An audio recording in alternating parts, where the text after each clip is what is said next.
Él es la imagen del Dios invisible, engendrado antes de toda creación, porque por Él fueron creadas todas las cosas en el cielo y en la tierra, las cosas que son visibles y las que son invisibles, sean tronos o señoríos o poderes o autoridades. Todas las cosas fueron creadas por medio de Él y para Él. Él es anterior a todas las cosas y en Él tienen coherencia. Él es la cabeza del cuerpo, que es la iglesia. Él es el principio, el primogénito de entre los muertos, para ser supremo en todas las cosas. Porque en Él Dios se complació de hacer su morada en toda su plenitud y reconciliar consigo mismo todas las cosas por medio de Él, habiendo hecho la paz por medio de la sangre de su cruz. Esto se hizo por todas las cosas, para que estén en el cielo y en la tierra. Y a vosotros que erais originalmente extraños y hostiles en vuestra mente, sumidos en malas obras, Él os ha reconciliado en su cuerpo de carne por medio de su muerte, para presentaros delante de Él consagrados, incontaminados, irreprochables, con que solamente permanezcáis cimentados y edificados en la fe, y sin desplazaros de la esperanza del Evangelio que habéis oído, que se ha proclamado a toda criatura bajo los cielos, del cual yo, Pablo, he sido constituido vuestro siervo. Esta es, sin lugar a dudas, la declaración más profunda de quién era Jesucristo. Si saliéramos a las calles o incluso esta tarde preguntáramos, hermano, dígame algo acerca de Jesucristo, ninguno de nosotros yo creo que sería capaz de decir cosas tan profundas como la que el apóstol Pablo está diciendo aquí. Dice cosas realmente tremendas, ¿no? Y además, yo ahora les voy a repartir a ustedes, creo que no hay para todos, pero bueno, pueden compartir unos apuntes que los he sacado de un comentarista llamado Barclay, que es uno de los mejores comentaristas de la Biblia, ¿no? Sobre todo del Nuevo Testamento. Y vais a ver el por qué Pablo insiste mucho en enfatizar, en aclarar, en explicar quién era realmente Jesucristo. Encontramos, por ejemplo, expresiones como que Él en su cuerpo de carne. Y uno dice, bueno, se entiende que el cuerpo es de carne, ¿no?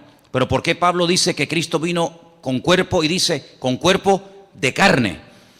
Muchas veces cuando leemos la Biblia tenemos que ponerlos en el lugar y en el momento de la época para entender por qué los autores bíblicos, en este caso el apóstol Pablo, decía esas cosas. Y por qué era tan profundo y por qué trataba siempre de dejar bien claro, sin género de duda, quién era y quién no era el Señor Jesucristo. ¿A qué vino y a qué no vino? Entonces voy a pedir a, no sé, por ejemplo, a una cualquiera, tú misma, hermanita, tú y tal vez Juan Carlos, ¿me podéis? Mira, aquí tenéis unos apuntes, tenéis que compartirlos, porque no, evidentemente no hay para todos, pero podéis a lo mejor juntaros ahí 2 o 3, o en fin, entre vosotros, porque yo quiero que tengáis esto y que lo leáis tranquilamente, que lo leáis detenidamente en vuestras casas, porque no hay nada peor que estar creyendo en un Señor al cual sinceramente no conocemos. Yo creo con toda sinceridad que nosotros, no sé, por ignorancia, por falta de tiempo, no creo que por falta de interés, ni mucho menos, yo creo que no somos conscientes de a quién estamos sirviendo. Yo creo que aún no nos hacemos ni la más remota idea de quién era verdaderamente el Señor Jesucristo. A lo largo de la historia, se han dicho muchas barbaridades acerca de su persona, acerca de su obra. Por ejemplo, ha habido personas a lo largo de la historia que dijeron, y tenemos hoy en día una secta muy conocida que son los famosos Testigos de Jehová, que ellos proceden de una herejía del siglo I, que la comenzaron a decir los agnósticos y posteriormente Arrio, que decía que Jesucristo realmente no tenía un cuerpo exactamente igual como el nuestro. Incluso llegaron a decir que cuando Jesús caminaba no dejaba huellas en el camino. Era una especie como de espíritu que se podía ver, pero no era realmente un cuerpo, hablando claramente, de carne y hueso. Eso de que comía y tal, bueno, lo hacía un poco como para no llamar la atención, pero realmente su cuerpo no era un cuerpo como el que tú y yo tenemos hoy en día. Eso no es verdad. La Biblia nos enseña que Jesucristo tenía un cuerpo exactamente igual que el nuestro. Nació exactamente igual que cualquier ser humano. Tuvo una madre, tuvo un padre, comía, dormía, se cansaba, respiraba, tenía que beber agua. Podéis ver a Jesús en el camino cuando va para el norte y para en Samaria. Le pide a una mujer un vaso de agua, lo vemos durmiendo cansado del camino, lo vemos descansando, en fin, un cuerpo exactamente igual. Pero en la figura, en la persona del Señor, es algo único e irrepetible. No ha habido ni habrá nadie que en el mismo tiempo estén, digamos, coexistiendo dos naturalezas, la humana y la divina. Vemos a Jesús capaz de perdonar pecados. Los fariseos se extrañaban y pensaban que blasfemaba porque decían, ¿quién puede perdonar pecados sino solo Dios? Yo creo que a estas alturas tenemos claro que el único que puede perdonar los pecados del ser humano, ¿quién es? Es Dios. Un hombre no tiene poder, según la Biblia, para perdonarle los pecados a otra persona. Jesús lo hacía. ¿Se acuerdan el ejemplo? ¿Se acuerdan el momento y el lugar? Dice la Biblia que él estaba en una casa compartiendo la palabra. De repente le bajan del techo un paralítico descolgado por unos amigos y cuando él lo ve, le dice, hijo, a ti te digo, tus pecados son perdonados. Después lo sanó, ¿verdad? Pero lo primero que hace es arreglarlo por dentro y después arreglarlo por fuera, ¿sí? Su parte espiritual y su parte física. Eso solamente lo puede hacer Dios, Él lo hacía, ¿verdad? Romanos capítulo 9 dice que Jesucristo, además lo dice categóricamente, Jesucristo es Dios, así, sin género de duda. Jesucristo es Dios. Jesús decía, el que me ha visto a mí ha visto al Padre. Jesucristo decía, yo y el Padre somos uno. Así de claro. Jesucristo era capaz de hacer cosas que a los seres humanos no se nos ha permitido hacer. Como por ejemplo caminar por encima de las aguas. ¿O hay alguien aquí entre ustedes que tiene ese poder? Sería interesante que lo pudieras, no sé, demostrar, ¿no? O sea, no, yo puedo caminar por encima de las aguas. Jesús lo podía hacer. Porque Él es el creador y Él tiene poder sobre la naturaleza y no la naturaleza poder sobre el creador. Jesús era capaz de multiplicar con unos cuantos panes y unos cuantos peces. Él era capaz de multiplicar. Ese poder tú y yo no lo tenemos. Jesús era capaz de transformar elementos. No sé, convertir el agua en vino. Y no convirtió el vino en agua porque no fue necesario, pero en un momento determinado Él convirtió dos elementos que no tienen nada que ver ni en olor, ni en sabor, ni en color, ni en gusto. Él lo hizo en décimas de segundo. Convirtió el agua en vino. Porque Él tiene poder para transformar. Es decir, lo que Él hacía, ningún profeta del Antiguo Testamento lo hizo. Y mira que en el Antiguo Testamento hubieron profetas que hicieron cosas tremendas. Dice la Escritura que los milagros que Moisés logró hacer a través de los muchos años que estuvo, digamos, dirigiendo el pueblo de Israel, dice que no ha habido ningún otro profeta que se levantara con tanto poder y con tanta autoridad como Moisés. Fue, digamos, el más grande de todos, pero Jesús lo superó, evidentemente, ¿no? Jesús llegó un día a decir que Él era antes de Abraham. Lo leía recientemente y le dijeron, pero si tú no tienes ni 50 años, ¿cómo es posible que tú hayas conocido a Abraham y que incluso te atrevas a decir que tú eres antes de la existencia del patriarca Abraham? Y dice, pues yo soy antes que Abraham. Juan lo define como el verbo, como la palabra encarnada, como la palabra humanada, la palabra hecha carne. Dice, en el principio era el verbo era con Dios y el verbo era Dios, ¿verdad? Entonces vemos al Señor Jesucristo con atributos divinos, capaz de perdonar pecados, caminar por encima de las aguas, transformar elementos, multiplicar panes y peces, etcétera, etcétera. Capaz de leer los pensamientos de la gente. Dice, ¿por qué caviláis contra mí en vuestros corazones?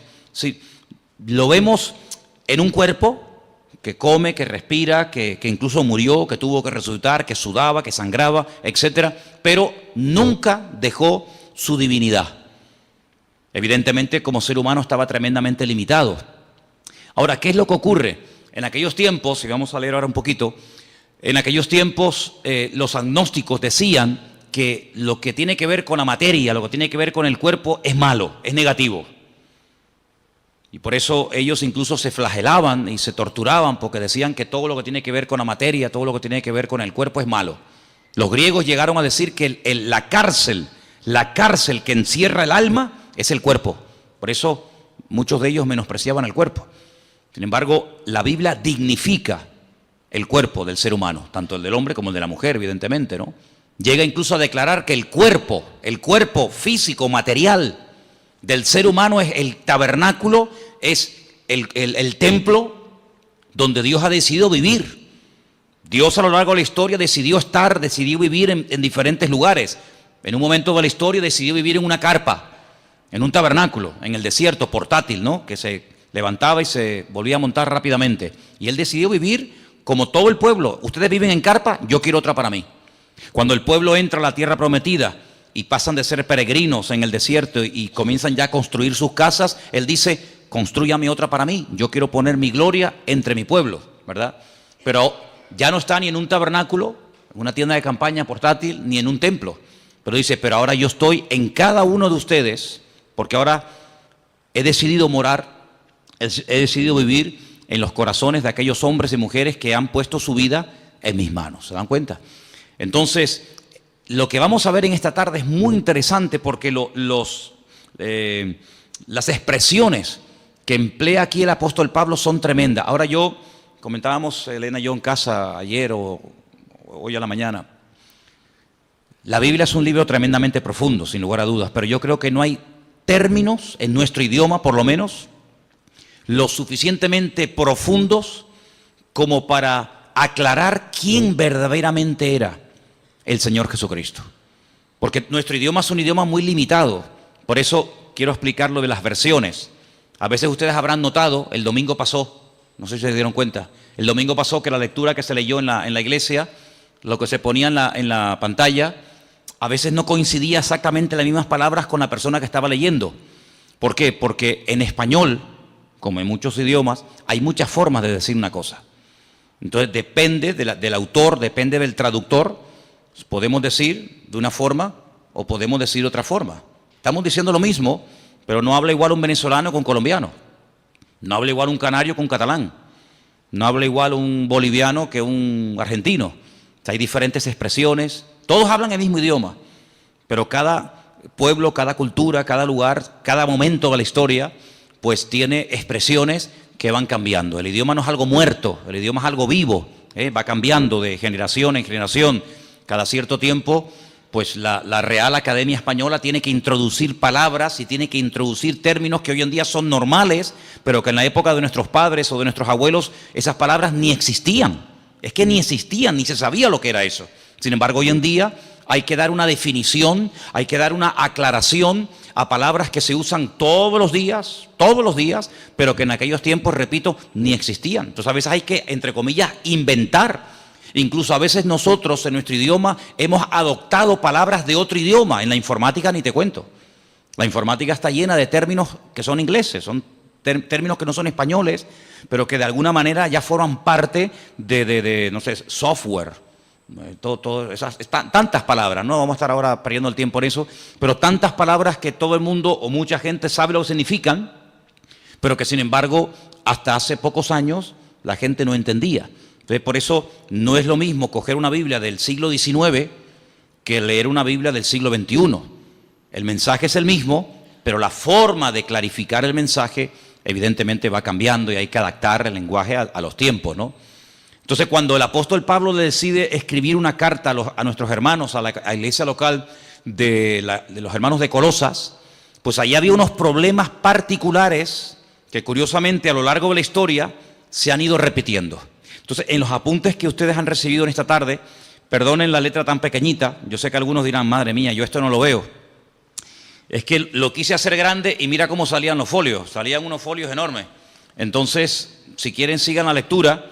El resto de los comentarios de este capítulo, del versículo 15 al 23, está todo explicado aquí. No tiren estos apuntes, léanlo frecuentemente, porque hay expresiones que necesitamos saber qué es lo que realmente quiso decir el autor. Solamente me quiero parar en algo, y es que a Jesús se le llama, por ejemplo, en el versículo 15, ¿qué dice el versículo 15 en vuestra versión? ¿Lo podéis ver ahí un momentito? Colosenses 1:15, ¿qué dice? Leerlo juntos en altavoz, por favor.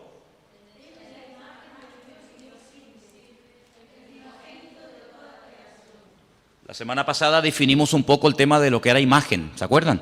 Hablamos de la imagen, la semejanza. Dijimos que son términos que no tienen nada que ver con el aspecto físico de una persona. Toar es la palabra que se emplea cuando se quiere hablar de apariencia, de forma, de figura.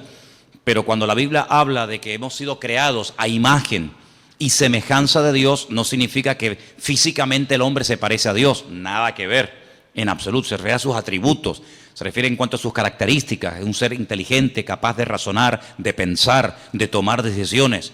Por eso Dios le daba órdenes al ser humano y nunca le dio órdenes y mandamientos y estatutos y preceptos a los animales, ¿verdad? Porque la capacidad de razonar del hombre evidentemente es superior a la de cualquier animal. El animal no razona, no piensa, no medita, no es capaz de hacer un poema, de hacer un argumento filosófico. El ser humano puede jugar con las palabras, en fin, tiene una capacidad superior, evidentemente, ¿no? A todo eso se refiere la Biblia cuando habla de imagen y semejanza. Cuando la Biblia dice que Jesús era la imagen de Dios, no significa que tú veías a Cristo y veías la cara de Dios, ¿eh? No significa que físicamente Jesucristo se parecía a Dios, porque Dios, dice la Biblia, dicho sea de paso, Dios no tiene aspecto físico. ¿A quién se parece Dios? ¿Dios es blanco o es negro? ¿Es alto o es bajo? Es que no tiene nada que ver. Esos argumentos, esos adjetivos, no tienen nada que ver con Dios. Dios no es ni alto ni bajo, no está ni de pie ni sentado, no está ni aquí ni allá, no entra y sale. No está un día alegre y otro día triste. Dios es un Dios inmutable, es un Dios que es totalmente, desde mi punto de vista, totalmente imposible por muchos argumentos, por muchas explicaciones, por muchos adjetivos que utilicemos. Sinceramente, todos se quedan cortos, todos se quedan cortos. Yo pienso que a lo largo de la historia, el hombre que el mejor definió a Dios fue un rabino llamado Maimónides. Hay un libro extraordinario que él escribió en el siglo XII, el Guía de los Perplejos, donde él habla él define la esencia de Dios. Y yo no he conocido a nadie, ni he leído ningún libro que explique la esencia de Dios tan profunda y al mismo tiempo tan clara como la define este hombre, ¿no? Él, por ejemplo, dice que Dios no tiene peso ni medida, Dios no tiene forma ni figura, Dios no es un Dios que se puede comparar con atributos humanos, pero claro, algunos dirán, pero la Biblia habla de los ojos de Dios, la Biblia habla de la mano de Dios, la Biblia habla de la espalda de Dios, dice que Moisés le vio la espalda a Dios, la Biblia habla de la boca de Dios. Eso es lo que se llama antropomorfismos, ¿eh? Es atribuirle a Dios o utilizar elementos humanos para hablar de lo que Él hace o hablar de lo que Él es. Dice, los ojos del Señor recorren toda la tierra. ¿Te imaginas dos ojos así? Por las calles, por las plazas, por las montañas, dos ojos. Hombre, eso no se puede traducir literalmente, porque los ojos del Señor que recorren toda la tierra, ¿qué es lo que quiso decir el autor?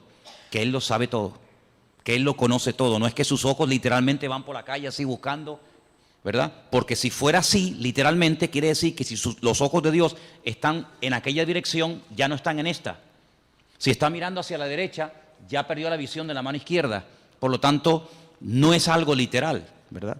Así que eso es lo que la Biblia, ya digo, se llama antropomorfismo. Es utilizar un lenguaje humano para definir o para explicar más o menos un concepto de tipo espiritual.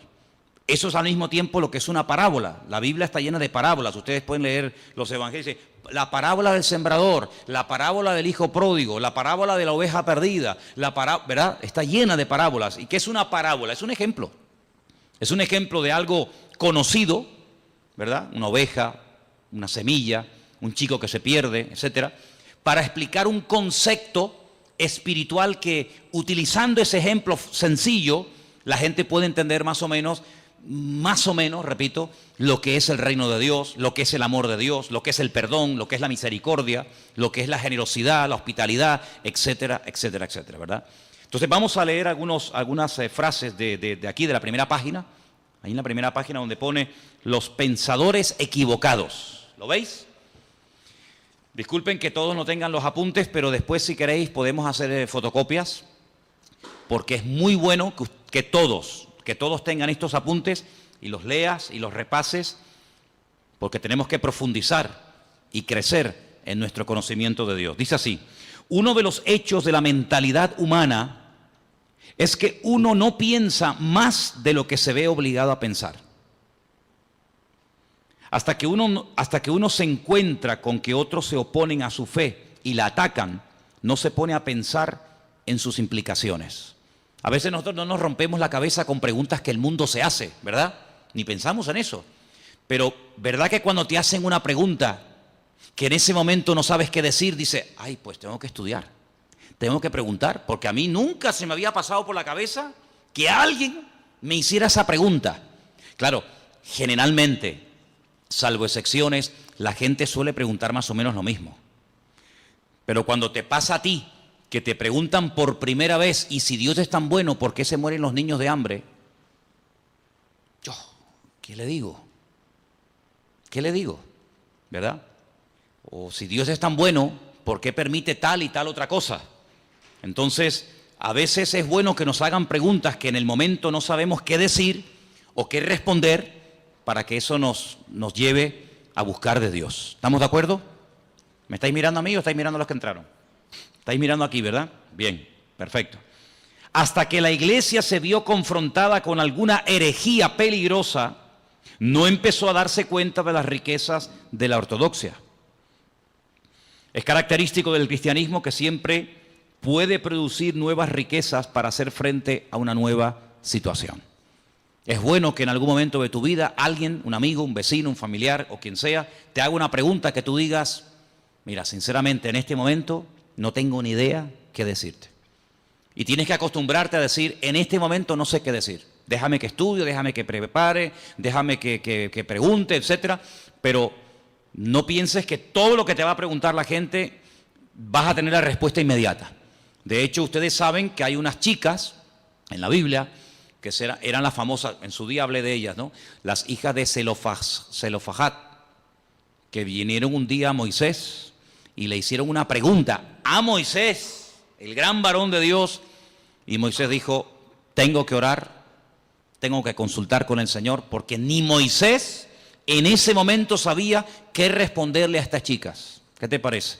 Preguntas que ningún hombre jamás le había hecho a Moisés, estas chicas se atrevieron a hacerla a Moisés y lo dejaron con la boca abierta, no sabía ni qué responder. Pero bueno, vamos a seguir adelante. Cuando Pablo le escribió a los colosenses, no estaba pensando en el vacío. Se puso a escribir, como ya hemos visto en la introducción, habla de los capítulos anteriores, para salir al paso de una situación bien definida. Escuchen, había una tendencia de pensamiento en la iglesia primitiva que se llamaba el gnosticismo. Sus seguidores, los gnósticos, lo que quiere decir poco más o menos los intelectuales o los librepensadores, estaban insatisfechos con lo que consideraban la ruda sencillez del cristianismo y querían convertirlo en una filosofía que pudiera estar en línea con los otros sistemas filosóficos del tiempo. Es decir, para algunas personas nuestra fe es tan sencilla que no les cabe en la cabeza.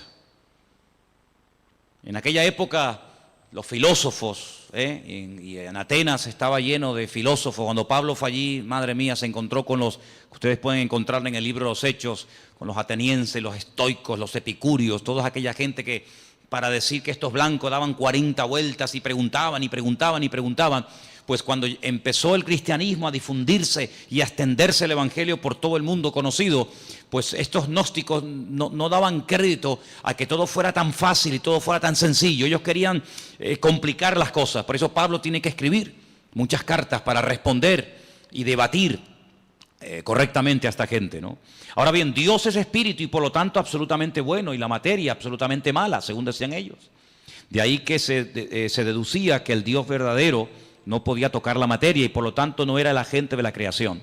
Así es que los gnósticos creían que Dios había producido una serie de emanaciones, cada una más lejos de Dios que las anteriores, hasta que por fin hubo una lo suficientemente distante de Dios para poder tocar la materia y crear el mundo. Fíjense cómo se complicaba la vida a la gente. Ahora, hay no es una ciencia, porque realmente no es una ciencia, es muy difícil definir realmente lo que es, pero la Cábala o la Kabbalah, que es una interpretación mística de la Biblia, ellos tienen lo que se llama el árbol de la vida, que consiste en una serie digamos, como de emanaciones, una serie de puentes, una serie de estaciones entre Dios y el hombre.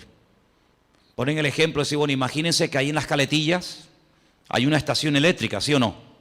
Todos la hemos visto. Esa estación eléctrica produce 1 millón de vatios. Y salen cables de la estación eléctrica de Caletillas, pues a todas partes, incluido llegan aquí a Santa Cruz. La luz que está entrando en este momento en este salón no es 1 millón de vatios. Si aquí entrara 1 millón de vatios, salimos todos por los aires, todos reventaríamos. Si pusiéramos ahí un micrófono, una guitarra, un teclado a la pared y le sale 1 millón de vatios, pegaría una explosión que saldría al edificio por las nubes.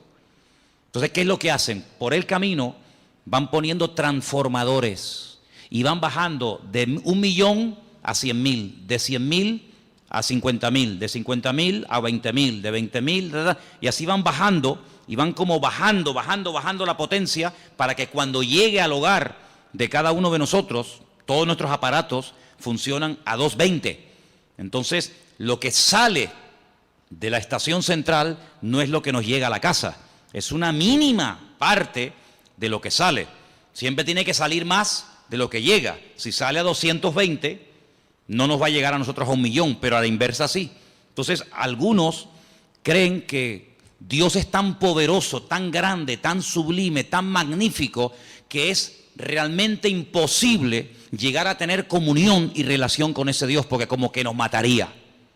¿Qué es lo que hacen? Ellos van por el camino, para explicarnos, ¿no? Ellos van por el camino diciendo que, bueno, Dios se manifestó en esto, y esto en esto otro, y esto en esto otro, y esto en esto otro, y Cristo, según los gnósticos, fue una de las manifestaciones o emanaciones de Dios, la más distante, y por eso Él podía tener un cuerpo, pero realmente no era un cuerpo como el que dijimos al principio. Todo esto es una auténtica barbaridad. Algunos dirán, pero ¿cómo la gente se puede complicar tanto la vida? Pero esto fue antes del año 100, después de Jesucristo. Imagínense, si estas cosas no se aclaran al momento, si el apóstol Pablo, con la sabiduría y el conocimiento que el Señor le dio, no fuera capaz de taparles la boca, de hacer lo que se llama apologética, si defender correctamente los principios bíblicos, en el año 2015, siglo XXI, el evangelio estaría totalmente distorsionado y no tendría absolutamente nada que ver hoy el evangelio con el evangelio que predicaba Jesucristo y los discípulos. Por lo tanto, se tuvo que defender la fe en aquel momento, se tuvo que aclarar las cosas, y gracias al Señor tenemos, por ejemplo, la carta de los Colosenses, que va en una línea, la carta a los Efesios, la carta a los Tesalonicenses. ¿Por qué hay tantas cartas? Porque en cada congregación surgían diferentes opiniones o diferentes herejías. Por ejemplo, en Colosas decían que una de las formas de acercarnos a Dios es adorando a los ángeles. Ya parece que se ha ido a la moda, pero hubieron unos años, aquí en Canarias por lo menos, en los que en algunas farolas se veía pegados unos papelitos donde daban cursos para que la gente pudiera contactar con su ángel particular y ese ángel le llevara a Dios, y de esa manera no ir directamente a Dios porque es demasiado poderoso, pero a través de un ángel como que se baja la intensidad. Se puso de moda el famoso libro o el famoso curso de milagros, ¿verdad? Donde la gente podía, entre comillas, producir con una serie de técnicas y con una serie de historias sus propios milagros, autosanarse, autoliberarse, y ahí surgieron buenos pensamientos, la famosa nueva era, donde ellos dicen que el hombre es como un ser que tiene dormido, tiene como atrofiado una serie de valores, una serie de capacidades que el pecado ha apagado, pero que con una serie de clases y de principios y de no sé qué y no sé cuánto, ya no hace falta ni ir al médico ni que nadie ore por ti, sino que tú te puedes autosanar, porque tú eres una especie como de Dios en miniatura, una especie de ser tremendamente poderoso pero atrofiado, apagado, dormido, porque el pecado te ha, digamos, dormido esas capacidades espirituales. Y bueno, y la gente se complica la vida de una manera con tal de no ir a Dios, con tal de no buscar al Señor, son capaces de buscarlo donde sea. Y por eso el apóstol Pablo fue un hombre muy usado, no solamente para extender el evangelio que nos ha llegado a nosotros exactamente igual, sino también para decirle a aquella gente las barbaridades que decían y para que hoy en día tengamos respuestas ante estas barbaridades. Entonces vamos a seguir leyendo un poquito y después nos vamos a meter en el pasaje. Los gnósticos llegaban todavía más lejos. Estamos en la primera página de los apuntes que les di. Conforme las emanaciones se fueron distanciando de Dios, se volvieron cada vez más ignorantes de Él. Y en las emanaciones más distantes se daba no solamente la ignorancia de Dios, sino la hostilidad hacia Él. Los gnósticos llegaban a la conclusión de que la emanación que creó el mundo desconocía y era hostil al verdadero Dios. Y algunas veces hasta identificaban esa emanación con el Dios del Antiguo Testamento. Eso tenía ciertas consecuencias.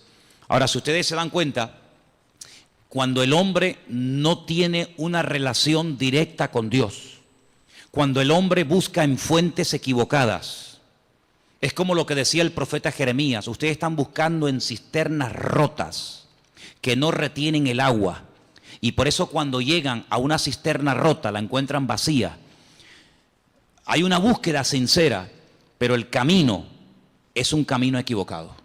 No todos los caminos llevan a Dios. Eso tienes que tenerlo clarísimo en tu vida. No es que, bueno, da igual, iglesia evangélica, católica, musulmana, budista, nueva era, da igual, total, todos los caminos llevan a Dios. Es que eso no es lo que dice la Biblia. Mira, a lo largo de la historia, siempre el deseo del Creador, el deseo de nuestro Dios fue tener comunión con el hombre. Dios hizo todo lo habido y por haber, todo lo impensable, para que el hombre se acercara a Dios. El hombre como que hacía todo lo contrario para alejarse del Señor. Te voy a poner un ejemplo. Mira, en el Antiguo Testamento hay un varón de Dios, un hombre que se llamó Jacob. Conocemos también su nombre como Israel. La Biblia dice que él una noche se echó a dormir. Estaba durmiendo al aire libre. De repente él tiene un sueño donde ve una escalera. Una escalera que tiene la parte de abajo en la tierra y la otra punta, al otro extremo de la escalera está en el cielo. Él dice que ve ángeles que suben y que bajan. No dice que bajan y suben, sino ángeles que suben y bajan. Él entiende en ese sueño, que es muy profundo para decirlo así en breves palabras, él entiende que el cielo se quiere acercar al hombre.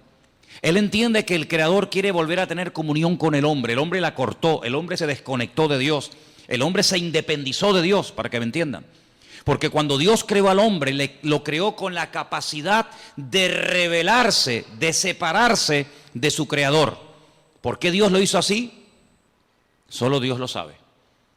Pero una de las razones elementales y básicas de por qué Dios le permitió al hombre rebelarse contra su Creador es por una sencilla razón. Porque Dios no quiere amor a la fuerza. Si tú no me amas, yo no te voy a obligar a que lo hagas. Si tú no me quieres servir, yo no te voy a obligar a que me sirvas. Si tú no quieres estar conmigo, yo no te voy a obligar a que estés. Yo te voy a crear con la capacidad de rebelarte, con la capacidad de distanciarte de mí. Y el hombre utilizó esa capacidad como ser perfecto que era, porque si no tenía esa capacidad, luego no es perfecto. El hombre utilizó ese libre albedrío, esa capacidad y se desconectó de Dios. Claro, las consecuencias fueron terribles. Dios le dijo, bueno, pues si en este lugar que yo lo he creado para ti y no tienes que hacer absolutamente nada para subsistir, sino que yo te lo he dado prácticamente todo hecho. Fijaros que el hombre ni tenía, hermanos, que matar animales para poder comer. El hombre no fue creado para matar, por eso el hombre tiene que utilizar armas. Los animales, cada uno tiene sus armas de defensas, ¿verdad? Unos tienen cuernos, otros tienen garras, otros tienen veneno. El ser humano no tiene nada, porque el ser humano no fue diseñado para matar. Por eso el hombre tiene que usar una pistola, un palo, una piedra, una escopeta, un rifle, porque el hombre no tiene la capacidad por sí misma de matar a otro ser humano, porque no tiene ningún arma poderosa. Ahora, fijaros qué interesante, cuando el hombre se desconecta de Dios, Dios lo tiene que echar de aquel lugar perfecto y de armonía que todos conocemos como el Gan Edén, el jardín del Edén. Y cuando sale de ese lugar, él se percata, él se da cuenta de todo lo que ha perdido. Ahora el hombre tiene frío, ahora el hombre tiene calor, ahora el hombre suda. Sudar significa perder humedad, con la capacidad de poder deshidratarte. La mujer comienza a sentir dolores. La mujer no fue creada para tener la menstruación todos los meses. En el momento en el que peca, comienza a experimentar el hombre pérdida de humedad y la mujer pérdida de sangre todos los meses. La tierra se le vuelve en su contra.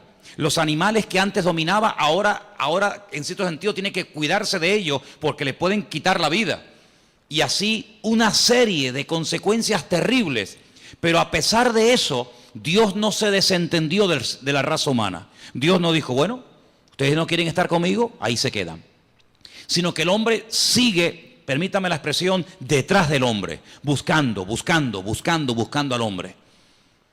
Les habla a través de Noé, pasan de Noé. Les habla a través de Abraham, pasan de Abraham. Les habla a través de José, pasan de José. Les habla a través de la ley de Moisés, pasan de la ley de Moisés. Y así a lo largo de la historia, hasta que personalmente Él se humana, Él se encarna y viene, dice, y habitó entre nosotros y vimos su gloria. Bueno, ya después de tantas manifestaciones del amor de Dios y de tantas oportunidades, el hombre habrá entendido que no se puede esconder de Dios. ¿Qué es lo que hacen? Matan a su hijo, creyendo que de esa manera ya Dios va a cesar en esa ansia, en ese anhelo de buscar constante y permanentemente el hombre. Nada más lejos de la realidad. Lo matan y el Padre dice en Romanos capítulo 8 que a través del poder de su Espíritu Santo resucita a su hijo al tercer día. Luego la muerte no acabó con Cristo, la muerte fue el inicio de una etapa nueva, donde ahora ya no va a estar bajo la ley de un antiguo pacto, sino la ley de un nuevo pacto. Vienen los apóstoles, vienen los discípulos, vienen los padres de la iglesia, a lo largo de la historia, siglos y siglos y siglos y siglos, Dios continuamente buscando al hombre. El hombre inventando todo tipo de excusas, todo tipo de herejías, todo tipo de barbaridades, que si él no murió, que si él se desmayó, que si María Magdalena se equivocó de tumba, que si los discípulos robaron el cuerpo, que si se equivocó de no sé qué, que si no tenía cuerpo, que si no tenía espíritu, una detrás de otra. Pero sin embargo Dios, en el anhelo y en el deseo de buscar al hombre, hoy en día sigue tocando y llamando a la puerta de los corazones. ¿Para qué? Para tener comunión, para tener relación contigo y tú con Él. Y de esa manera poder descubrir el propósito de tu existencia. Y no pasar por esta vida sin saber qué hago, a qué me dedico, a dónde voy. Sino que sepas en todo momento por qué el Señor permitió que tú nacieras y que tú existieras y que tú estuvieras en este planeta un periodo muy corto de tiempo, muy corto, porque la vida es algo tremendamente efímero, algo tremendamente corto, que pasa así y cuando te das cuenta, ¡fum!, se te fueron tus 80, tus 90 años. Pero el objetivo no es vivir en esta tierra por la eternidad, sino prepararnos para retornar al Creador y tener este tiempo como una especie de escuela de preparación para lo que realmente es la vida verdadera, que es la vida eterna en la presencia del Señor. ¿Te das cuenta? Entonces el diablo ha intentado por todos los medios habidos y por haber cegar, que la ignorancia sea la tónica habitual del ser humano, que no lea la Biblia, que no se acerque a Dios, que se acerque a otras cosas, que tenga todo tipo de experiencias y de sensaciones, menos la búsqueda sincera y genuina de buscar a Dios. Pero vemos en la palabra de Dios que el hombre sigue y sigue y sigue y sigue rebelándose contra el Creador, pero todos aquellos que le reconocieron les dio el derecho de tener un título que solamente llegó a tener un pueblo en la tierra, y es la de ser llamados hijos de Dios. ¿Cuántos dicen amén? Así que ya Dios no podía hacer nada más. Ahora vamos a seguir leyendo un poquito más adelante los apuntes que les he dado, porque hay una expresión que se usa que se ha malinterpretado hasta el punto de decir, y te dicen, no, es que la Biblia lo dice, que Jesucristo, escuchen bien porque esto es muy sutil y ustedes tienen que tenerlo muy claro, que como Dios sabía que el hombre iba a pecar, porque Dios lo sabe todo de antemano antes de que ocurran, ¿sí o no? Dios es omnisciente, todo lo sabe, nada le sorprende.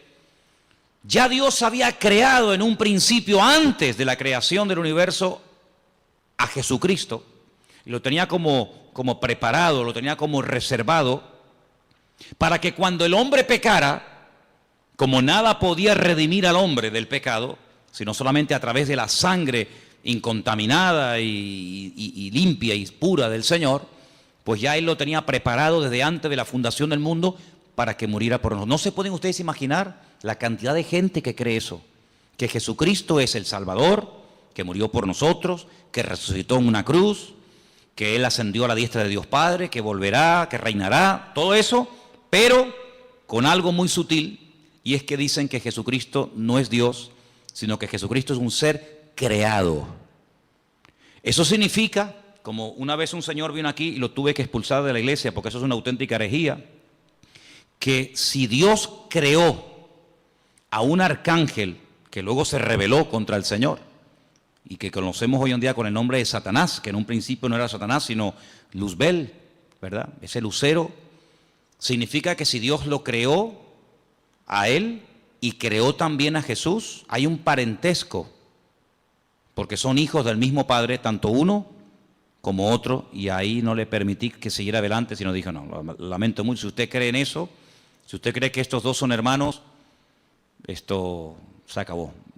Hasta ahí no le permitimos, y lo tuvimos que decir que se fuera.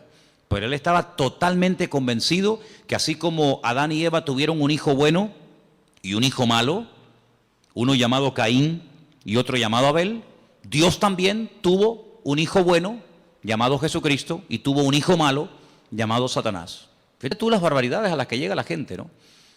¿Y de dónde sacaba eso? Del versículo 15, donde dice que él fue el primogénito de la creación. Amigo. Pero fijaros qué interesante, porque un poquito más abajo, en el versículo 18, vuelve a aparecer la palabra primogénito. Versículo 18 dice, Él es la cabeza del cuerpo, que es la iglesia. Él es el principio, ¿el qué? ¿Primogénito de qué? De entre los muertos. Mira, mi pregunta es, ¿Jesucristo fue realmente la primera persona en la historia que resucitó? ¿Sí o no? ¿Sí? No sé, ustedes sabrán, yo estoy preguntándole a ustedes. ¿La primera persona que resucitó fue Lázaro? ¿Sí? ¿Eh? No sé, ustedes sabrán. No, porque yo he leído el Antiguo Testamento y he visto que, por ejemplo, Elías resucitó a una persona en el Antiguo Testamento. Entonces hay gente que resucitó antes de Lázaro, y antes de la viuda de Naín, y antes de aquella chica a la cual el Señor le dijo, Talita Cumi, a niña, a ti te digo, levántate y anda. Luego, tanto en el Antiguo como en el Nuevo Testamento, hay personas que resucitaron antes de Jesucristo. ¿Por qué dice que Él es el primogénito de entre los muertos? No es el primogénito de entre los muertos en el sentido de que Él no fue el primero en resucitar. Luego, si la palabra primogénito entre los muertos no significa, y esto quiero que lo dejemos bien claro, si la palabra primogénito entre los muertos no significa que Él fue el primero en resucitar, si volvemos al versículo 15, la palabra primogénito de toda la creación tampoco puede significar que Él fue el primero en ser creado. ¿Sí o no? Miren, cuando uno interpreta la Biblia, y aquí dimos en su época una clase de hermenéutica, hace mucho tiempo que se grabó y no se pueden imaginar hasta el día de hoy, cada día prácticamente, recibimos correos en la iglesia de gente de todo el mundo que han visto ese curso de hermenéutica que yo en mi vida me pensé que iba a ser tan seguido y de tanta utilidad para tanta y tanta gente. Se llama así, curso de hermenéutica. Lo tienen ahí ustedes en YouTube, en la Biblia, que lo grabamos aquí. Una de las reglas de la hermenéutica es una ciencia que se enseña en las escuelas bíblicas, en los seminarios, para ayudarte a interpretar correctamente los textos bíblicos. Si usted no puede interpretar la Biblia a su manera, usted no puede interpretar la Biblia desde un punto de vista únicamente judío, únicamente evangélico, únicamente católico, ateo, no. Usted tiene que interpretar la Biblia según unos parámetros, según unos principios generales e universales, para que usted no saque conclusiones equivocadas. Por ejemplo, cuando estudiamos, no me voy del tema, pero quiero dejar bien claro esto, porque hay gente aquí que está empezando a venir a la iglesia, y hay gente aquí que lleva años en la iglesia, y a todos ustedes tienen que tener bien claro que todos leemos la misma Biblia, pero lógicamente una persona que está empezando a leer la Biblia por primera vez en su vida, No tiene a lo mejor el conocimiento a la base que tiene una persona que lleva toda la vida leyendo la palabra de Dios, que ha oído un montón de estudios, que ha hecho cursos, etcétera, etcétera. Tiene unas bases, ¿verdad?, para interpretar la Biblia completamente diferente. ¿Sí o no? Cuando usted empieza a leer la Biblia, pues si la empieza a leer por el Apocalipsis, usted no se va a enterar de nada. Pero si usted ha hecho cursos, usted ha escuchado lo que es el Apocalipsis, lo que significan los caballos, los colores, los números, cuando usted lo lea, usted va a disfrutar de la lectura de ese bendito libro. Pero si usted no sabe, usted no se va a enterar de nada. Es decir, pero es que yo no entiendo la Biblia. Por eso hay gente que a veces dice, mira, yo he leído la Biblia y yo no la entiendo. Hombre, claro, si llevamos a un niño el primer día a la escuela y le van a enseñar a multiplicar y a dividir, el niño probablemente no va a querer ir más, porque se va a aburrir. Pero el niño aprende jugando. El niño aprende disfrutando con los colores, con el trencito, con las canciones, y así va aprendiendo, ¿verdad?, de una forma sencilla y progresiva y gradual. Cuando vamos a la palabra de Dios, nos encontramos que hay expresiones que no se pueden interpretar literalmente. Una de ellas es la que estamos viendo. Jesucristo es, porque Él está diciendo, Jesucristo es esto, Jesucristo es esto, Jesucristo es esto y esto. Y una de las cosas que Pablo dice que es Jesucristo es el primogénito de entre los muertos. Pero ya les acabo de mostrar que Él no fue la primera persona en la vida, en la historia, que resucitó. Por lo tanto, no puede significar el primogénito de entre los muertos, no puede traducirse como, Él fue el primero que resucitó. No, Jesucristo no fue el primero en resucitar. Mira, Lázaro, no resucitó Jesucristo a Lázaro. Si Cristo resucitó a Lázaro, ya Cristo no fue el primero en resucitar, sería en todo caso Lázaro. Bien, por la misma regla de tres, si usted empieza a interpretar unos textos, y usted se encuentra la misma expresión, pero versículos antes, como por ejemplo en el versículo 15, dice primogénito de la creación. Bueno, pues primogénito de la creación significa que Él fue el primer ser creado. No lo puede traducir así. Vamos a leer según este comentario, según los apuntes que ustedes tienen ahí, qué puede significar esta expresión y después la vamos a clarificar. Estamos casi al final de la página 2, página 766. Donde pone lo que Jesucristo es en sí mismo, ¿lo veis? Aquí abajo. En este pasaje, Pablo dice dos cosas importantes acerca de Jesús. Ambas en respuesta a aquella gente de los gnósticos de aquella época. Los gnósticos habían dicho que Jesús no era más que uno entre muchos intermediarios y que por muy glorioso que fuera, era solo una revelación parcial de Dios. Pablo dice que Jesucristo es la imagen del Dios invisible. Colosenses 1:15.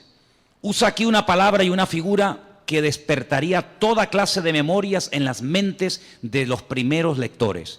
La palabra eikon, en griego, e imagen en su traducción correcta. Ahora bien, como señala este autor, una imagen puede ser dos cosas que se confunden entre sí. Puede ser una representación, pero una representación, si es lo bastante perfecta, puede ser también una manifestación. Cuando Pablo usa estas palabras, establece que Jesús es la perfecta manifestación de Dios. Para comprender cómo es Dios, tenemos que mirar a Jesús. Yo le digo a la gente, ¿usted quiere conocer a Dios? ¿Quiere saber cómo piensa, cómo siente, cómo es Dios? Tienes que conocer a Jesús. A Dios llegamos a través de Cristo. Si usted no conoce a Cristo, es imposible que usted conozca a Dios. Porque Dios se manifestó, Dios se reveló a través de Jesucristo. Hebreos capítulo 1 que dice, Dios habló a lo largo de la historia a nuestros padres de muchas formas y de muchas maneras. Pero en los postreros días ha hablado a través de Cristo.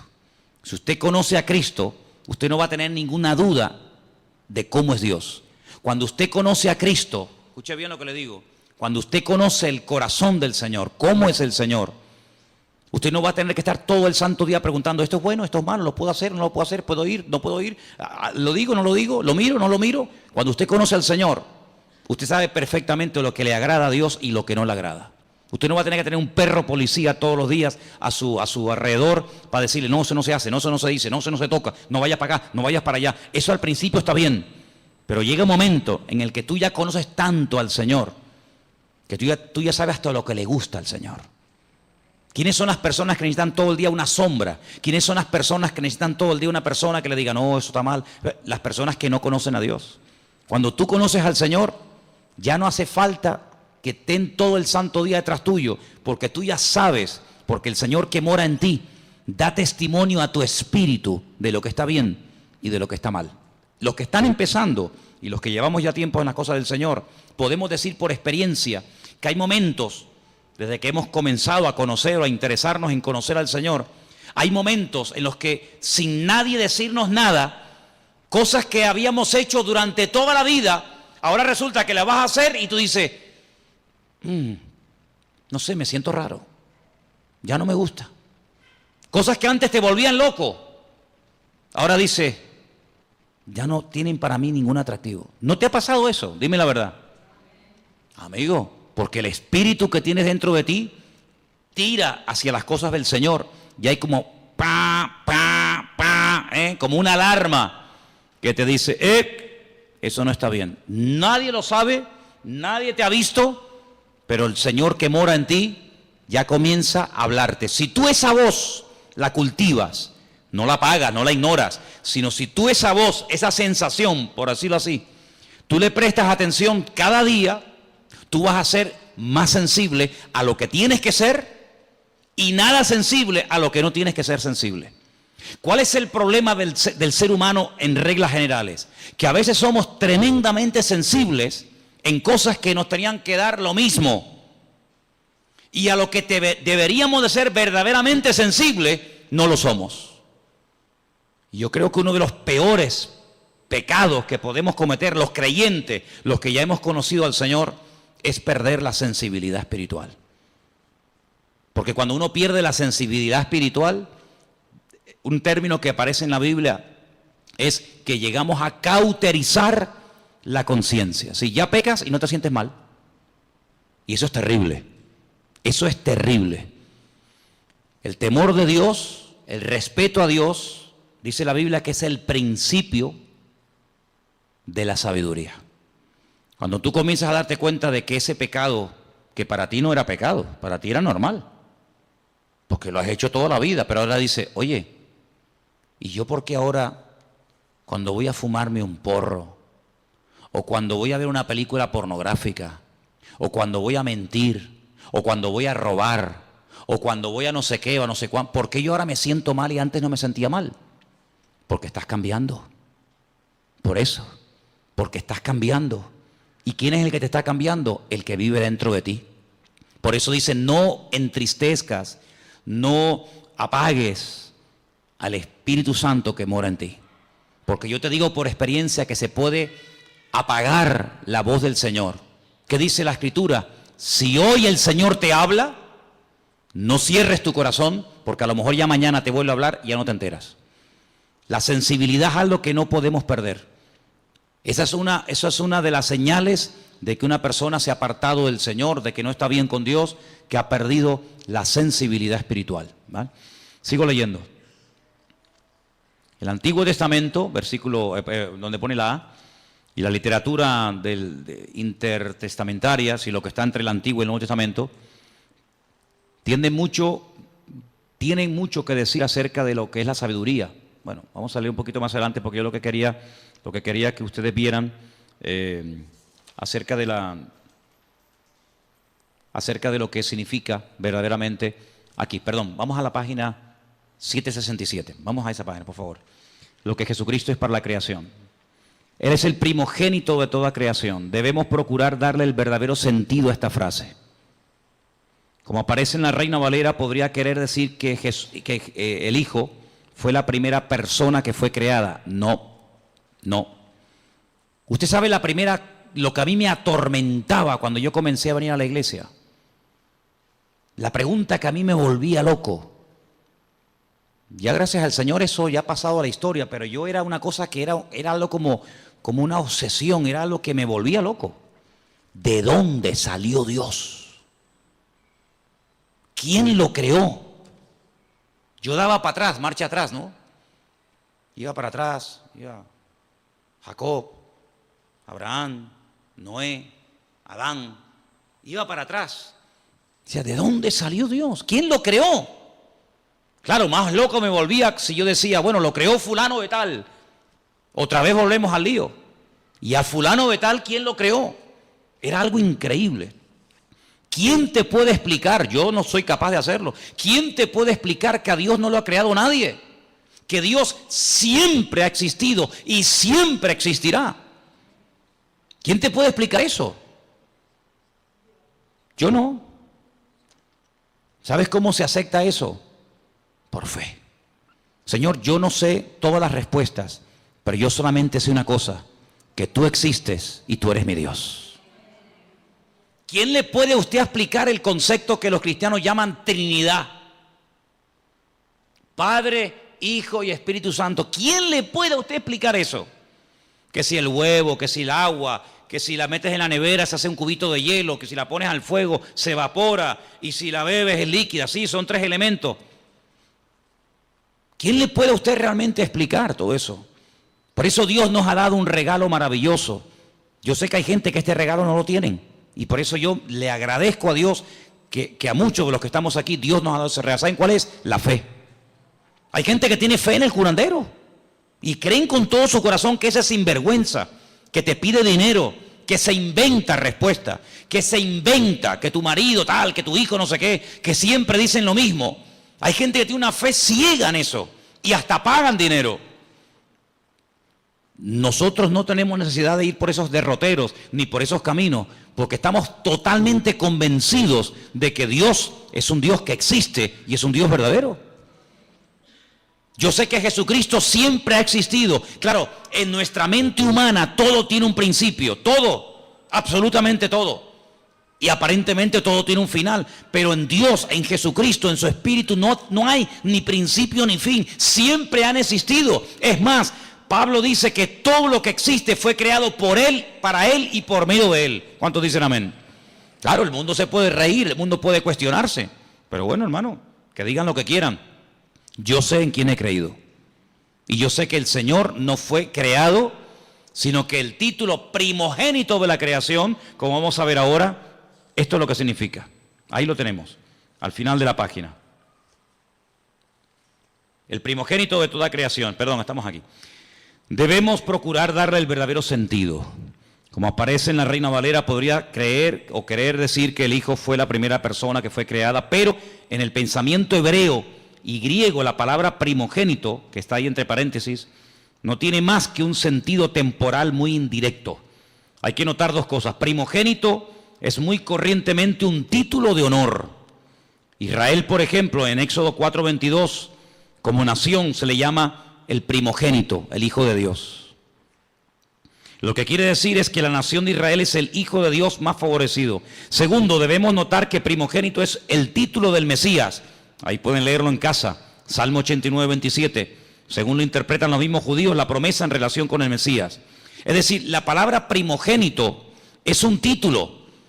La palabra primogénito en la figura de Cristo no significa que Él fue lo primero que Dios el Padre creó, lo primero que Dios el Padre hizo, sino es un título de honor, de reconocimiento, como diciendo que antes de Él no ha habido nada y después de Él no habrá absolutamente nada. Esto hay que estudiarlo con tranquilidad, en profundidad. ¿Por qué? Porque si, por ejemplo, usted tiene, no sé, la oportunidad o ha tenido la oportunidad de hablar con un testigo de Jehová, ellos dicen que creen en Jesucristo, pero como un ser que fue creado, no como un ser eterno, no como Dios, no como dice la Escritura, Emmanuel, Dios con nosotros, sino como un ser, ya digo, que fue creado, como fue creado los ángeles, como fue creado el sol, la luna, las estrellas, etcétera, etcétera. Si saliéramos a la calle y le preguntáramos a la gente, dígame algo acerca de Jesucristo, muy poca gente tiene claro que Jesucristo, como ser humano, tuvo un principio, ¿sí o no? Él nació, Él estuvo 9 meses en el vientre de su madre, María, claro, porque Él decidió nacer, Él decidió venir a este mundo. ¿Y cómo nace un ser humano? Pues a través de una mujer, no hay otra forma, no hay otra manera. Y Él decidió venir a este mundo como ser humano. Si hubiera decidido venir como Dios, no hubiera tenido necesidad de nacer como nacen los seres humanos, pero no decidió venir como Dios, decidió venir como hombre y se limitó, ¿verdad?, a las leyes que rigen a todos los seres humanos. Jesucristo tuvo que aprender a caminar como niño, tuvo que aprender a leer y a escribir, ¿sí? Tuvo que someterse a sus padres, dice la Biblia que Él se sometió a sus padres y les obedecía.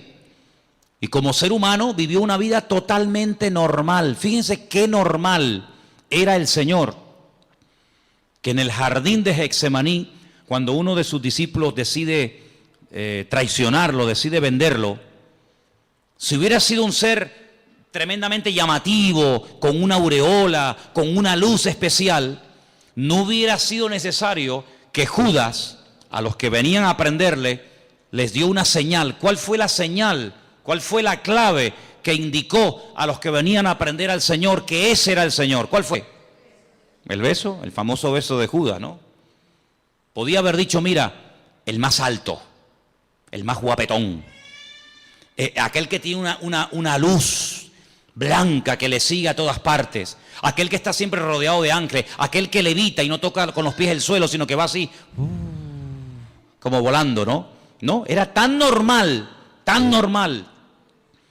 que hasta Judas tuvo que decir, tengo que darle un beso, porque pasa desapercibido delante de todas las personas. Porque el atractivo realmente del Señor no era el aspecto físico, sino era la esencia de lo que Él era y de lo que Él verdaderamente había venido a hacer a este mundo.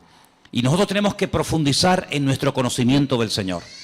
Por eso animo a los que están empezando que lean los evangelios. Tenemos 4. ¿Cómo se llaman? Mateo, Marcos, Lucas y Juan.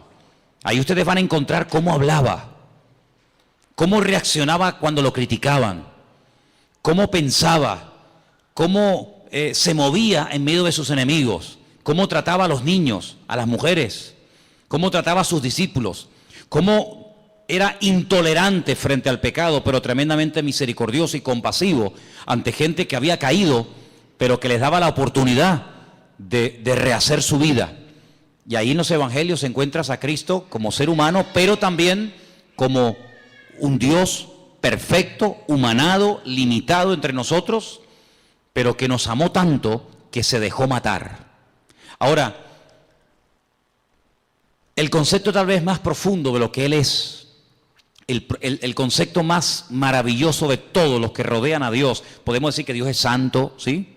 Podemos decir que Dios es justo, podemos decir que Dios es bueno, en fin, podemos decir un montón de cosas, ¿sí o no? Pero el concepto del amor de Dios, ¿tú lo entiendes? Es impresionante, ¿no? Porque generalmente los seres humanos tenemos la tendencia, me imagino que ustedes también, de seleccionar, ¿no? Cuando tú dices, bueno, hay ¿cuántos? 100. Como que dentro de esos 100 hay un pequeño grupo más cercano a ti y los otros sí están ahí, pero ¿qué te parece? Sin embargo, el Señor no tiene favoritos. Eso ya es una cosa que nos llama la atención. Dios no tiene favoritos. Dios no dice, este sí, este no, este me gusta y este no me gusta. Es un Dios que ama al pecador, ¿sí o no? Ama al pecador, pero no ama, aborrece el pecado que cometen los pecadores. O sea, son dos cosas distintas. Él ama a todo el mundo por igual. Y son cosas que no nos caben en la cabeza. Porque ahora, por ejemplo, se está hablando mucho de este chico que huyó al extranjero, que mató a 2 jóvenes en la península, ¿no? Imagínate que ese chico viene a España, lo condenan y tiene que cumplir 15, 20, 30 años, en fin, lo que le toque. Imagínate que mañana va a esa cárcel un pastor, un hermano, una hermana, le habla del Señor. El chico reconoce la barbaridad que ha hecho, se arrepiente, pide perdón al Señor. Mi pregunta es, ¿Dios perdonaría a esta persona? ¿Sí o no? Delante de los hombres es un asesino. Tiene que estar ahí hasta que se pudra, ¿no? Hasta que cumpla la condena. Pero si esa persona le pide perdón a Dios, esa persona nos la vamos a encontrar el día de mañana en el cielo, en la presencia del Señor. ¿Quién entiende eso? ¿Quién entiende eso? Nadie. Pero así es el corazón de Dios. Es una cosa increíble. el peor asesino, lo peor de la humanidad, si se arrepiente y verdaderamente quiere cambiar, Dios lo perdona, Dios le da otra oportunidad, y aunque delante de los hombres nunca lo van a perdonar y será toda la vida el fulano, el asesino, el criminal o lo que sea, delante de Dios puede llegar a tener el título de hijo o de hija de Dios. De hecho, ha habido casos en la historia de personas, en Estados Unidos, en algunos lugares existe la pena de muerte, personas que estaban condenados a muerte por la justicia de los hombres, pero sin embargo se arrepintieron y le pidieron perdón al Señor, y como le dijo aquel ladrón en la cruz, condenado a muerte por el Imperio Romano, porque se lo merecía. De hecho, él dijo, nosotros padecemos justamente, yo no me quejo, si yo me merezco esto y peor, pero yo te pido que a pesar de lo malo y de lo ruin que he sido, que tú te acuerdes de mí cuando vengas en tu reino. Y el Señor podía haber dicho, pues hijo, lo siento mucho, yo no te puedo perdonar porque tú has sido esto y esto. Sin embargo, ¿qué dijo el Señor? Hoy estarás conmigo en el paraíso, amigo. El concepto del amor de Dios es lo que más me impacta de nuestro Dios. Porque si Él es el primogénito de la creación, la imagen de Dios, el camino, la verdad y la vida, todo eso está muy bonito.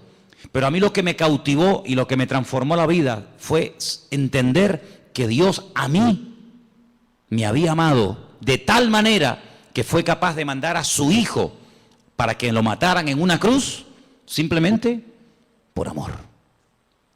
¿Qué te parece? Así que el apóstol Pablo intenta taparle la boca a los gnósticos de la época. A lo largo de su ministerio tuvo muchas luchas con los religiosos, con los fanáticos, con los que metían o intentaban meter falsas doctrinas en las congregaciones. Pero lo que nos tiene que quedar bien claro en esta tarde a todos y a cada uno de los que estamos aquí es que Dios a nosotros nos ama tal y como somos. Aunque nunca cambiáramos, ¿sí o no? Aunque nunca cambiáramos, aunque nos muriéramos así como somos hoy, el Señor en este momento a cada uno de nosotros nos ama, y cada vez que le pedimos perdón al Señor de corazón y de verdad, el Señor siempre perdona. Hace unos días estaba en televisión y como una novedad, como una cosa, como que hubieran bajado extraterrestres del planeta X y vinieran a este mundo y dijeran, oye, que han venido unos extraterrestres, como una cosa del otro mundo. Daban la noticia en todos los medios de comunicación de las últimas declaraciones del Papa, que si una mujer que abortó, ¿no dijo más o menos así? Verdaderamente de todo corazón pide perdón a Dios, que hay que perdonarla, y lo contaron. Y yo digo, pero mira, si eso lo sé yo hace 30 y pico de años cuando me convertí a Cristo. Sinceramente, a lo mejor para usted, señora, o para usted, caballero, será una cosa de decir, oye, que cómo estamos cambiando, qué cosa tan tremenda. Pero miren, ¿sabes qué? Es que yo conozco al Señor, no me hace falta que don Francisco diga semejante cosa, porque ya mi Dios en su palabra me ha dicho que el que viene a mí, yo no le echo fuera. Da igual si ha abortado, da igual si ha asesinado, da igual si ha matado con ganas o sin ganas, queriendo o sin querer, me da igual. En la palabra de Dios encontramos que si hubiéramos pecado, primero de Juan capítulo 1 dice, si hubiéramos pecado, abogado tenemos para con el Padre, a Jesucristo el justo.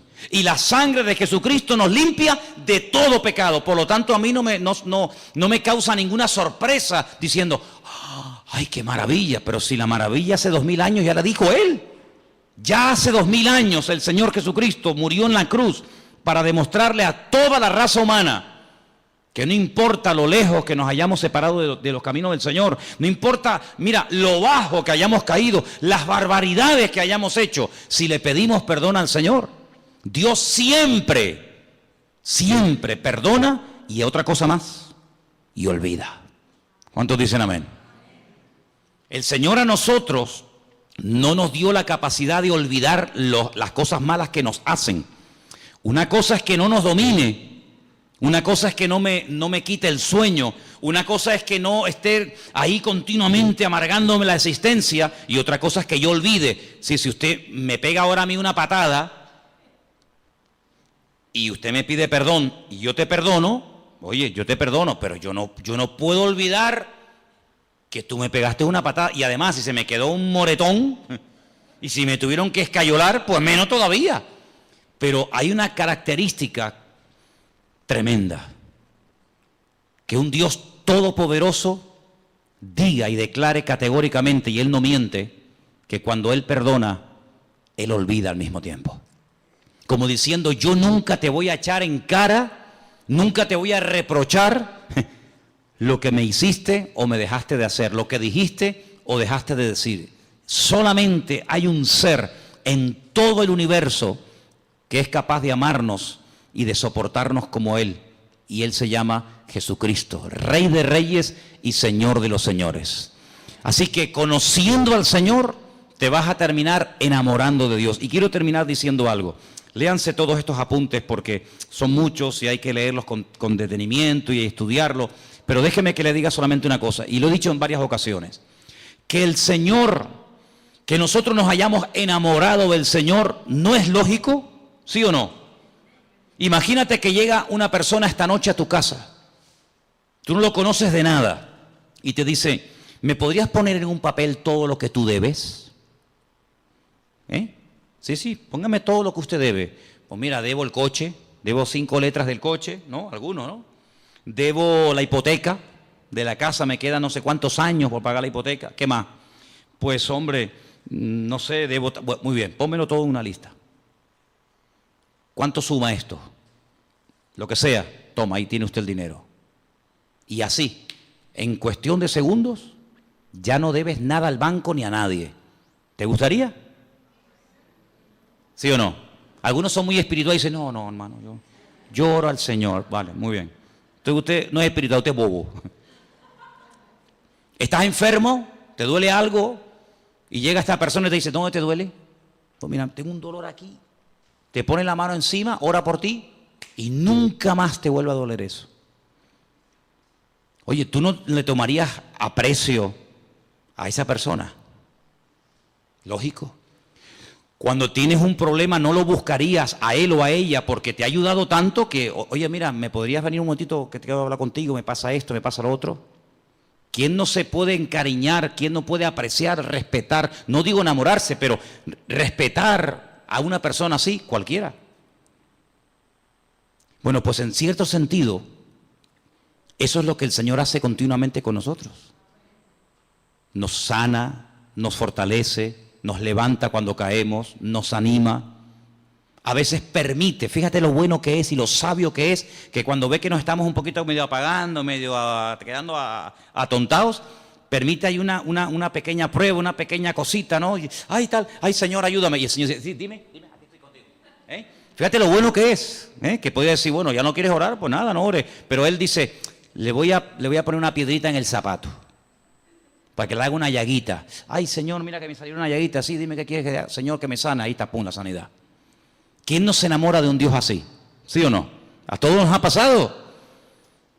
Pero lo que yo quiero preguntarles ahora, ¿qué vio Él en nosotros para enamorarse de nosotros? Porque ¿cómo no me voy a enamorar de un Dios que tiene estas y más características, cualquiera? Pero ¿qué vio el Señor en ti y en mí? Cuando a veces una persona que te ama te dice, qué ruinito que eres, ¿eh? ¿No te han dicho nunca eso? Qué malo que eres. Cuando quieres ser malo, eres malo, ¿eh? Cuando quieres ser buena, mira que eres agradable, ¿eh? Pero el Señor, a pesar de nuestras debilidades y defectos, Él nos ama. Hermanos, amemos también nosotros al Señor. Y sirvámosles con alegría, sirvámosles de todo corazón, porque es un privilegio el ser llamados hijos de Dios. Y quiero terminar pidiéndoles que hagan una reflexión. Imagínense que en esta noche supiéramos, es una hipótesis, no es real, pero imagínense que supiéramos que en este momento en la Plaza de España, allá abajo en pleno corazón de Santa Cruz, hay 8 o 10 mil personas sin hogar, sin agua potable, sin comida, sin nada, y que hay cientos y cientos de niños, pues como los niños que tenemos aquí en la iglesia, que a veces entran, salen, el otro que canta, el otro que toca los palitos,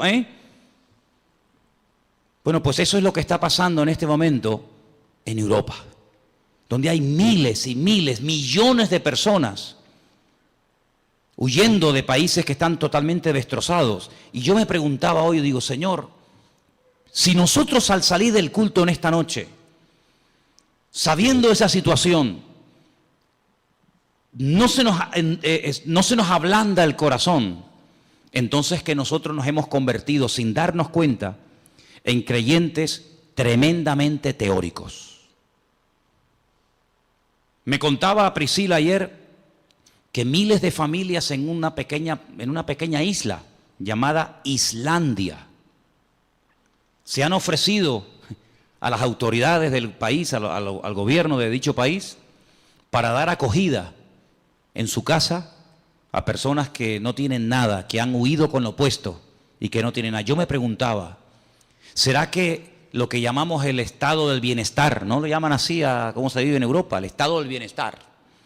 ¿No será que el hecho de que nadie nos haya perseguido nunca, porque a nosotros no nos ha perseguido nunca nadie? A ningún hermano nuestro lo han torturado en una cárcel, lo han crucificado, lo han decapitado. A nadie. Lo más que nos han dicho es un insulto o lo que sea, ¿eh? ¿No será que todo eso, sin darnos cuenta, se nos ha vuelto en nuestra contra? Y nos hemos hecho tremendamente cómodos e insensibles ante el dolor ajeno. Pues están en Hungría, hermano, están allí en Hungría, están en Grecia, están tan lejos. Pero yo pregunto, ¿seríamos capaces, y me pregunto yo también estoy metido en el ajo, ¿seríamos capaces nosotros de decir, pero por qué tienen que estar ahí un montón de familias pasando frío y hambre, cuando nosotros somos la sal de la tierra y la luz del mundo? ¿La luz para qué es? Dice el Señor, no es para ponerla debajo de la mesa, es para ponerla encima y que todos sean alumbrados con la luz del Evangelio, con la luz de los cristianos. ¿Seríamos capaces nosotros de decir, vénganse a vivir a nuestra casa? Tengo 3 habitaciones, nada más duermo en una, ¿para qué quiero 2 habitaciones vacías? ¿Seríamos capaces de traer una familia a nuestra casa? Si no somos capaces de reaccionar ante momentos de urgencia, nuestro cristianismo es simplemente una teoría. Es simplemente una teoría. Yo sé que no es nuestra realidad social. No tenemos ahí a miles y a miles de personas acampadas, pasando frío, pasando hambre, sin saber a dónde van. Pero ¿y si fuera? ¿Y si esa fuera nuestra realidad? ¿Seríamos capaces de dar la bienvenida, la acogida, para que se quedaran un montón de gente durmiendo aquí en la iglesia o en nuestra iglesia del Puerto de la Cruz? ¿Seríamos capaces? ¿Seríamos capaces de llevarnos a un matrimonio, con hijos o sin hijos, a vivir a nuestra casa y demostrarles el amor cristiano, pero no con palabras y con canciones, sino con hechos? Y en verdad, ¿seríamos capaces? Yo me preguntaba todo eso en estos días, porque dicen que desde la Segunda Guerra Mundial, la catástrofe humanitaria más terrible es esta que se está viviendo hoy en día, donde miles y miles, y Dios está poniendo a prueba, y yo lo siento así, Dios está poniendo a prueba el cristianismo de Europa. Yo creo que Europa entró en una decadencia espiritual, pero el Señor le está dando a Europa la posibilidad de volver a ser avivada, pero no tanto por la predicación teórica del Evangelio, sino por la predicación y el ejemplo práctico del Evangelio. Yo creo que esta es una oportunidad para que Europa se levante de las cenizas. Yo creo que esta es una oportunidad para que la iglesia en Alemania, en Hungría, en Italia, en España, que ha estado dormida durante generaciones, vuelva otra vez a levantarse y a decirle al mundo, aquí estamos nosotros los cristianos. Aquí estamos nosotros para demostrarle a la gente lo que es hospitalidad, para demostrarle al mundo lo que es amor. No, pero es que la mayoría son musulmanes y no es precisamente a los musulmanes o a quien sea a quien tenemos que demostrarle el amor de Dios. Porque la Biblia dice que si saludamos a los que nos saludan, ¿qué mérito tenemos? Si amamos a los que nos aman, ¿dónde estará la recompensa? El Señor nos dice que tenemos que hacer por los demás lo que nos gustaría que los demás nos hicieran a nosotros. ¿Cuántos dicen amén? ¿Qué les parece la reflexión? Yo creo que todos somos, unos más y otros menos, muchas veces egoístas. Pero esta es una prueba que el Señor está permitiendo que venga a este suelo, a este continente, para que nos demos cuenta si esos países tan prósperos son prósperos solamente porque tienen o son prósperos porque son países solidarios, países de amor. Y yo les voy a decir algo, hermanos, y lo digo de verdad con todo mi corazón. El pueblo más hospitalario del mundo no es el pueblo evangélico. El pueblo más hospitalario de la tierra no es el pueblo cristiano, ¿Sabéis quién es el pueblo más hospitalario de la tierra? El mundo musulmán. El musulmán copió esta buena característica de su padre, de Abraham. Y el musulmán es hospitalario, se deleita y se goza de tener forasteros, de tener extraños en su casa. Lo mamaron desde la cuna y es algo que lo llevan en la sangre. Y es una bendición que ese pueblo tiene, aunque sean tal vez de otras posturas, de otra creencia. Así que, hermanos, todas estas enseñanzas nos tienen que llevar a un cristianismo práctico. Si yo salgo de aquí, me voy a mi casa y que cada uno se busque la vida, nuestro cristianismo probablemente no es el cristianismo de la Biblia. Será otro tipo de cristianismo que se ha practicado durante siglos, pero el cristianismo es abrir la casa al necesitado. El cristianismo es compartir la camisa que nos sobra con el necesitado. El cristianismo es ser solidario con la persona que lo necesita. Y la regla de oro dice, no le hagas a los demás lo que no te gustaría que te hicieran a ti, o más bien, hazle a los demás lo que te gustaría que te hicieran a ti.